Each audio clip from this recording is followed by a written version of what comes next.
নমস্কার বন্ধুরা, শিউলি রান্নাঘরে সবাইকে স্বাগত। বানিয়ে নিচ্ছি আলু পরোটা। সমস্ত রকমের পুর ভরা, বেলতে গেলে এদিক থেকে বেরিয়ে যায় ওদিক থেকে বেরিয়ে যায়, সেই সব ঝামেলা ছাড়াই সুন্দর আলু পরোটা বানিয়ে নিচ্ছি। দেখো আমি কী করে বানাচ্ছি। তার জন্য আমি নিয়ে নিয়েছি একটা সিদ্ধ করা আলু এবং গ্রেটারের সবচেয়ে যে মোটা দিকটা সেটা দিয়ে আমি আলুটাকে গ্রেট করে নেব। নিয়ে নিচ্ছি একটা গাজর, সেটাকেও আমি গ্রেটারের মোটা যে গ্রেটার তার থেকে যে আরেকটা সরু আছে সেটা দিয়ে একটু গ্রেট করে নিলাম। নিয়ে নিচ্ছি পেঁয়াজ কুচি, লঙ্কা কুচি, ধনেপাতা কুচি আর অল্প আদা আর রসুন কুচিয়ে নিচ্ছি।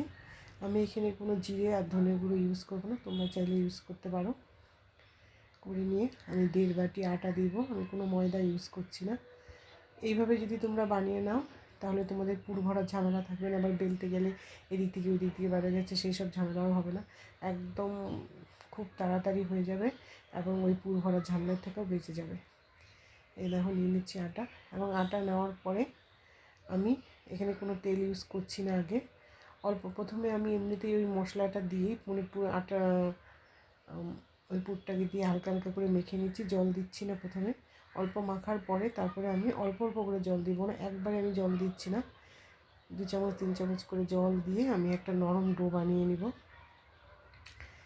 সকালে হোক রাতের দিন হোক, সুইচ অফ, তোমরা খুব তাড়াতাড়ি এভাবে বানিয়ে নিতে পারবে। এটা একদমই ঝামেলা হয় না কোনো। যখন মন চাবে তখনই এইভাবে আলু পরোটা বানিয়ে দেবে। মাখার পরে আমি সামান্য 1 চামচ সাদা তেল দিয়ে এটাকে আবার একটু নরম করে মেখে নিচ্ছি। নরম করে মাখার পরে আমি এর থেকে লেচি কেটে নেব। আমি এখানে 1.5 বাটি আটা দিয়েছি, একটা আলু একটা গাজর দিয়েছি। এই ডোটার থেকে আমার 5-6টা লিচি বার হবে, এবং অল্প হালকা শুকনো আটা দিয়ে আমি এই লিচিগুলোকে রুটির মতো বেলে নেব। কোনো রকমেরই ঝামেলা হবে না। দেখবা এর আগে তোমাদের আমি ফুলকপির পরোটা দেখিয়েছি, সেটাতে পুর ভরা ছিল ফুলকপির।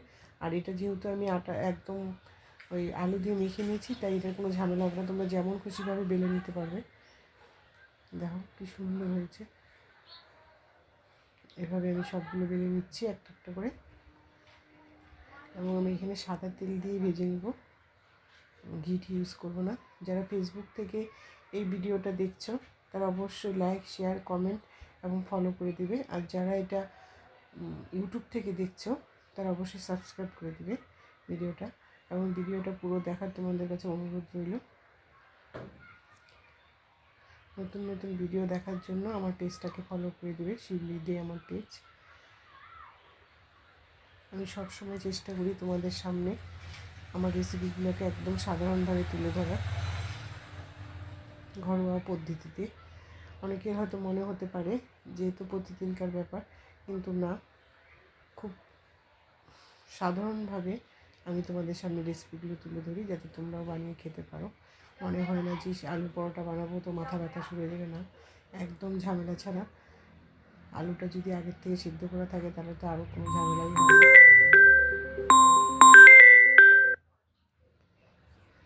সুন্দর হয়ে গেছে। আরেকটা ভেজে তোমাদের দেখিয়ে দিচ্ছি।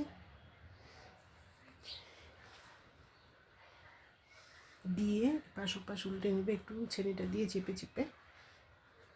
তোমরা এগুলো ঘি দিয়েও ভাজতে পারো, কিন্তু আমি তেল দিয়ে ভেজে নিচ্ছি। ঘি বলো বাটার বলো, যা তোমাদের মন চায়, যেভাবে খেতে মন চাবে সেইভাবেই ভেজে নেবে। বাচ্চাদের স্কুলে টিফিন দিতে পারো, হাজব্যান্ডের টিফিন দিতে পারবে, রাতের ডিনার, সকালের নাস্তা বানিয়ে নেবে। এইভাবে বানাবে, নিজেরাও খাবে, বাড়ির সকলকে খাওয়াবে। আর নিয়ে নিয়েছি আমি এখানে আমুলের মাস্ত দইটা, তার মধ্যে দিয়ে দিচ্ছি সামান্য একটু চিনি, একটু লবণ আর পেঁয়াজ কুচি দিয়ে আমি একটা রায়তা বানিয়ে নিচ্ছি। অন্যদিকে আমি আরও আলু পরোটাগুলোকে ভেজে নিচ্ছি।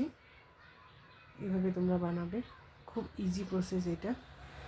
দেখো আমি সার্ভ করে দিচ্ছি পেঁয়াজের রায়তা, আর হলো সেদিন যে ধোসা বানিয়েছি, ধোসার যে লাল চাটনিটা ছিল সেটা দিয়ে আমি সার্ভ করে দিচ্ছি। আজ এখানেই রাখবো। আশা করব তোমরা সকলেই ভালো আছো এবং ভালো থাকবে। এইভাবে বানিয়ে খাবে এবং আমার ভিডিওগুলো দেখবে। যারা আমার ভিডিওটা পুরো দেখছে তাদের অনেক অনেক ধন্যবাদ। আজ তাহলে এখানেই রাখছি। বাই বাই, নমস্কার।